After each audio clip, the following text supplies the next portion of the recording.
It was a boast that every political leader would be thrilled to make in a single tweet, especially when, like Donald Trump, they are in a hole and looking for a spade to dig themselves out.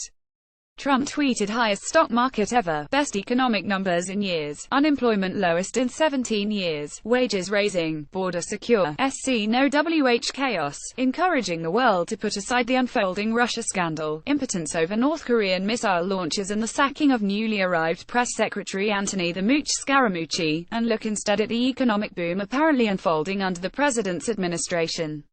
Donald J. Trump at Real Donald Trump highest stock market ever, best economic numbers in years, unemployment lowest in 17 years, wages raising, border secure, SC no WH chaos July 31, 2017. A little while later he followed up his summary of economic news by tweeting a quote from Fox News morning anchor Stuart Varney that said corporations have never made as much money as they are making now.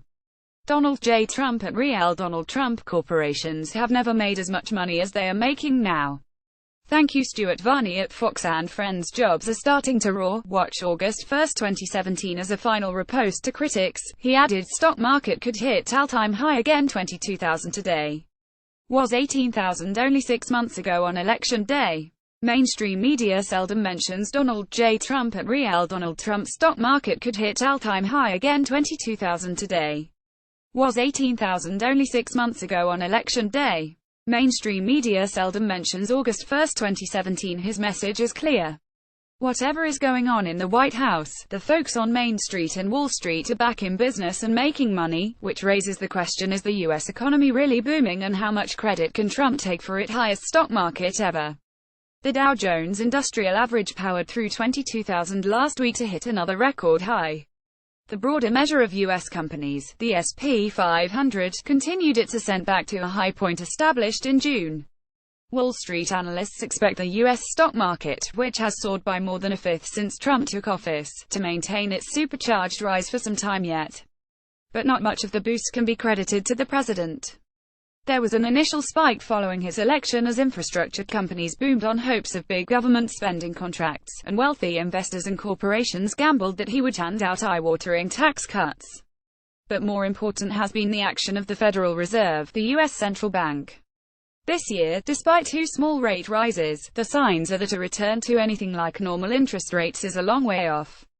Falling inflation means that the pressure is off for the Fed to act, and a slower pace of increases is now likely. Stocks are not the only assets affected.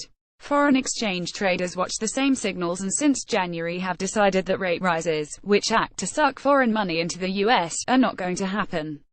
They sold the dollar, which has fallen by around 10% against a basket of currencies since January. One major spin-off of that decline has been a boost to exports, especially to China, despite Trump's anti-Beijing rhetoric. That's good news for companies from Apple to General Electric. Another trend is the spectacular revenues of most large companies. Firms have continued to spend their improving profit levels on share buybacks. This policy means companies spend their own cash to reduce the number of shares in circulation, pushing up their value on the stock market. Verdict: yes, the stock market is up, but mostly in response to signals of a slower withdrawal of cheap credit by the Federal Reserve. Best economic numbers.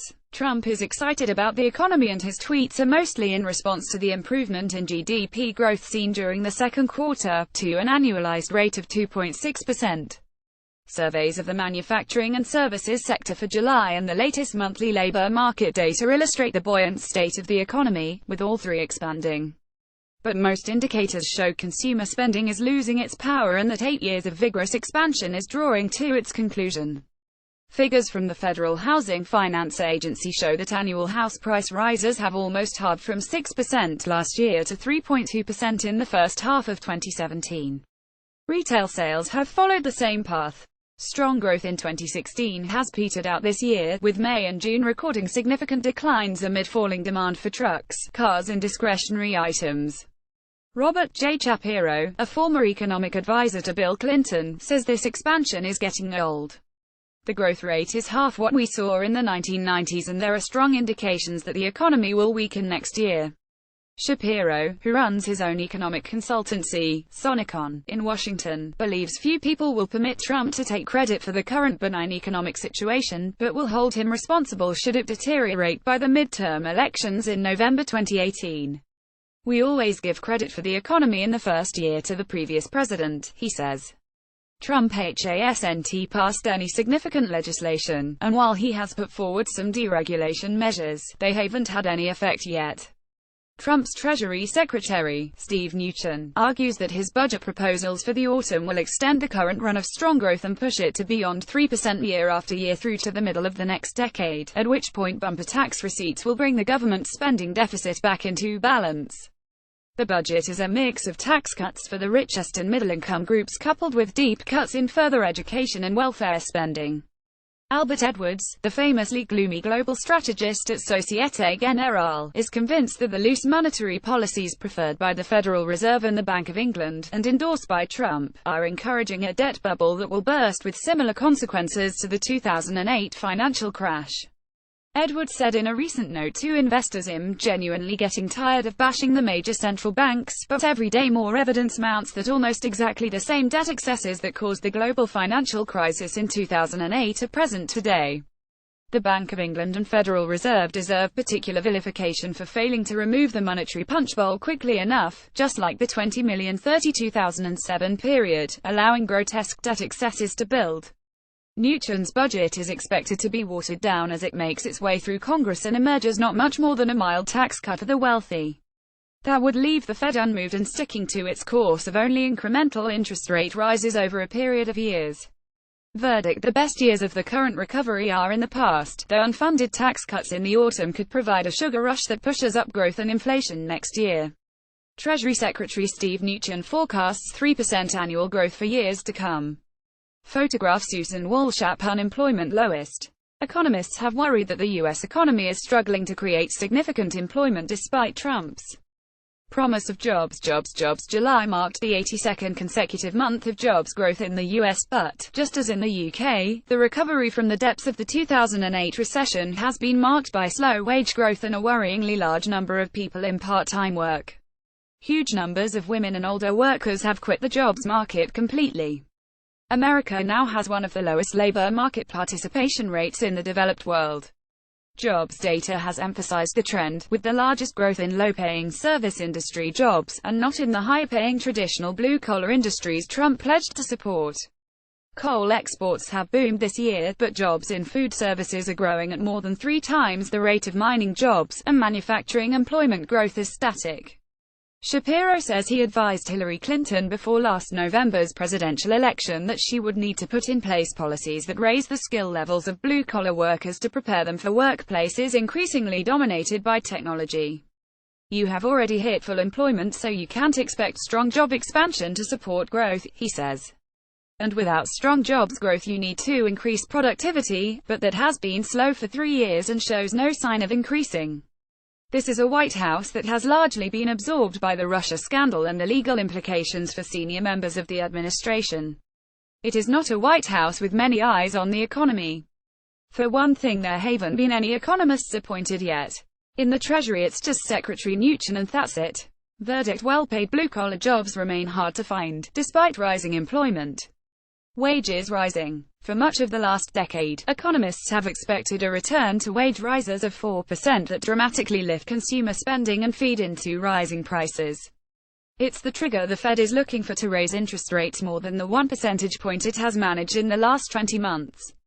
Wages once again grew only marginally in June, rising 2.5% from a year ago and little changed from prior months. Adjusted for inflation, real wage growth is close to 1%. Adam Posen, the president of the Peterson Institute for International Economics, says the labor market is looking mildly confusing at the moment after years of rising employment and low wages growth. The workforce is only growing at 0.5% and productivity's at 1%.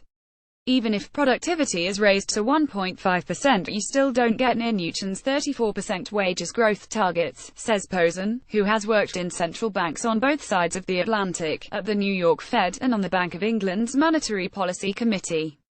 He and Shapiro agree that there is little in Trump's program that will increase productivity. Greg Dacko, chief U.S. economist at Oxford Economics, says employers have coped with an aging population by employing migrants, leaving much of Trump's agenda as anti-growth. He says the economy is doing okay, but not great.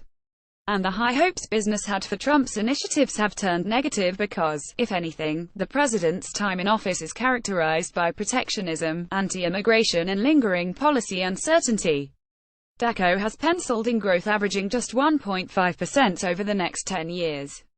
Verdict wage rises are showing no signs of picking up. The only silver lining is that paralysis on Capitol Hill will mean that inflation stays low and real wages stay positive. Job seekers queue to apply for one of the 2,500 jobs being offered at an Amazon distribution center last week in Romeoville, Illinois. Photograph Scott Olson. Getty Images never made as much money. Kathleen Brooks, research director at spread betting firm City Index, says that with 350 out of the 500 companies on the S&P 500 having reported earnings for the second quarter, it is clear that virtually every sector exceeded expectations for earnings and sales. Domestic sales on average have remained solid as consumers shrug off the uncertainty created by legislative chaos in Washington. The biggest boost has come from exports, which rose modestly last month to $192 billion, the highest since April 2015 on rising shipments of cars and consumer goods, including mobile phones. Imports fell slightly. Importantly, the deficit in the trade of goods with China fell by 6.2% to a seasonally adjusted $30.1 billion. Trump is credited with a boom in coal exports and a commitment from companies like Apple to bring back factories to the U.S. when they invest in the next generation of phones. Apple's profits, along with those of most tech firms, were among the highlights of the recent reporting season. But the main reason for these numbers are improving global trade links, after a recovery from lows seen in 2015. While Trump may appear to be a huge political risk to smooth trade flows, the situation at the moment is calm and supporting improved global growth. Trump could have his moment to boast as a result of his upcoming budget, which promises a huge cut in corporation tax from 35%, one of the highest headline rates in the G20. Skepticism that a cut can be agreed in Congress is rife, not least because Barack Obama was unable to push through similar reductions. Nevertheless, just the prospect of budget handouts has lifted the spirits of average Americans.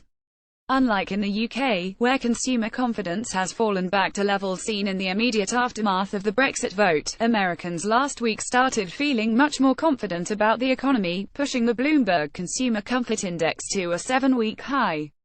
The rising stock market, rather than anything Trump said or did, was credited with the confidence boost, especially among those earning more than $75,000. Dacko says he is concerned that after several years when consumers spent within their means, the income and spending trends started diverging last year. He blames a greater reliance on credit, especially to buy cars, and a savings dip that has seen consumers run down deposits to fund spending. The latest data shows the personal savings rate at 3.8%, much lower than the pre-revision level of around 5% and down about 2 percentage points since the start of 2016. Trump was having none of it on Friday, retweeting his fans. One said Republican senators who are opposing the president, "Look at the great economic news Americans are noticing." Verdict: one of the few certainties is that corporations and wealthy company bosses will prosper under a Trump presidency.